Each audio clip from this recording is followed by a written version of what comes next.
Rabbi इश्रह ली सदरी व यस्सिर ली अमरी वाहलुल उक़दतन मिन लिसानी यफ़क़हू क़ौली। बिरादरान इस्लाम, अस्सलाम वालेकुम रहमतुल्लाहि व बरकातहू। ये वीडियो मैं खास तौर से हिंदुस्तान के मुसलमान भाइयों के लिए बना रहा हूँ, आप लोग ध्यान से सुने।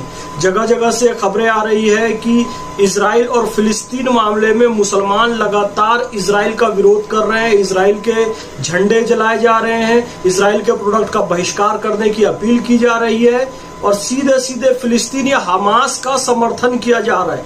देखो भाई, इससे बड़ा गलत मैसेज जाता है और मुसलमानों की छवि भारत के अंदर बड़ी खराब होती है।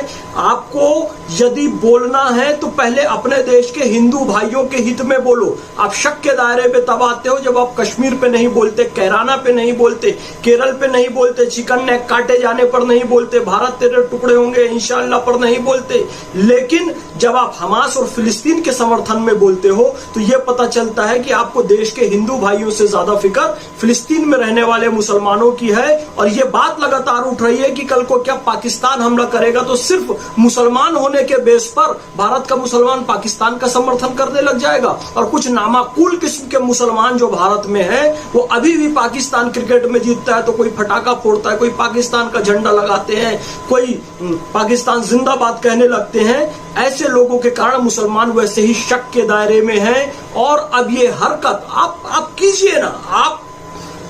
आपको मुसलमानों से मोहब्बत है दुनिया के, आपको फिलिस्तीन के मुसलमानों से मोहब्बत है, उनके लिए दिल में दर्द है। ठीक है, मैं मान लिया मुसलमान होने के नाते आपके दिल में दर्द है। आप चाहते हैं कि हिंदू भी मुसलमान के खिलाफ जो हमला हो रहा है उसके खिलाफ आवाज उठाए, चाहते हैं ना? तो पहले आप हिंदुओं पर जो जुल्म होता है हिंदुस्तान में उसके खिलाफ आवाज क्यों नहीं उठाते? क्यों आप डॉक्टर नारंग के लिए आवाज उठाते, भरत यादव के लिए आवाज उठाते, अंकित गुप्ता के लिए आवाज उठाते, आप उनके लिए आवाज नहीं उठाते? और फिलिस्तीन के लिए, हमास के लिए जब आवाज उठाते तो शक के दायरे में आना लाजमी होता है। इजराइल का बहिष्कार करो, इजराइल का अरे क्या बहिष्कार करोगे आप इजराइल का? फेसबुक लेके बैठे हुए मार्क जुकरबर्ग यहूदी है, व्हाट्सएप मार्क जुकरबर्ग यहूदी है, इंस्टाग्राम मार्क जुकरबर्ग यहूदी है। आप जिन कम्युनिस्ट का सहारा लेकर भारत तेरे टुकड़े होंगे इंशाअल्लाह के नारे लगाते हैं, वो कार्ल मार्क्स जिनकी औलादे हैं कम्युनिस्ट, वो कार्ल मार्क्स यहूदी है। आप कैसे बहिष्कार कर सकते? ये पूरे बैंकिंग व्यवस्था, ब्याज व्यवस्था, इंटरेस्ट की व्यवस्था यहूदियों की बनाई हुई है। आप बायकॉट कीजिए, मार्क्सवादी व्यवस्था का आप बायकॉट कीजिए, कम्युनिस्टों का बायकॉट कीजिए, यहूदियों द्वारा बनाई गई ये बैंकिंग व्यवस्था का बायकॉट कीजिए, बैंक से सारे अपने अकाउंट खत्म कर लीजिए, आप इंटरेस्ट नहीं लीजिए ना दीजिए। इस्लाम में तो मना है ना, फिर क्यों बैंक में अकाउंट खोल के रखे? ये यहूदियों के द्वारा बनाई गई है। विज्ञान की पुस्तकों से निकाल दीजिए अल्बर्ट आइंस्टीन को, फिर विज्ञान पढ़िए। ऐसा नहीं कर सकते। आप विज्ञान पढ़ते हैं तो अल्बर्ट आइंस्टीन के सिद्धांतों को पढ़ते हैं, यानी कि आप यहूदियों को पढ़ते हैं। क्या आप विज्ञान पढ़ना छोड़ देंगे क्योंकि अल्बर्ट आइंस्टीन यहूदी था? नहीं, आप छोड़ेंगे। फिर आप किस बिना पर यह कहते हैं कि इजराइल उसके प्रोडक्ट का बहिष्कार करो, यहूदियों का बहिष्कार करो? मेरे भाई, आप नहीं कर सकते। मैंने पहले भी कहा और अभी भी कहता हूं, दुनिया में इजराइल को कोई नहीं हरा सकता, मुसलमान भी नहीं हरा सकते, क्योंकि मुसलमान फिरकों में बटी हुई कौम है। ईसाई भी नहीं हरा सकते, ईसाई भी फिरकों में बटी हुई कौम है। दुनिया की वो कोई भी कौम जो फिरकों में बटी है वो इजराइल को, यहूदियों को नहीं हरा सकती, क्योंकि यहूदी दुनिया की एकमात्र ऐसी कौम है जो कि फिरकों पर नहीं बटी हुई है। आप उनको नहीं हरा सकते क्योंकि हम मिलिट्री ट्रेनिंग अनिवार्य है।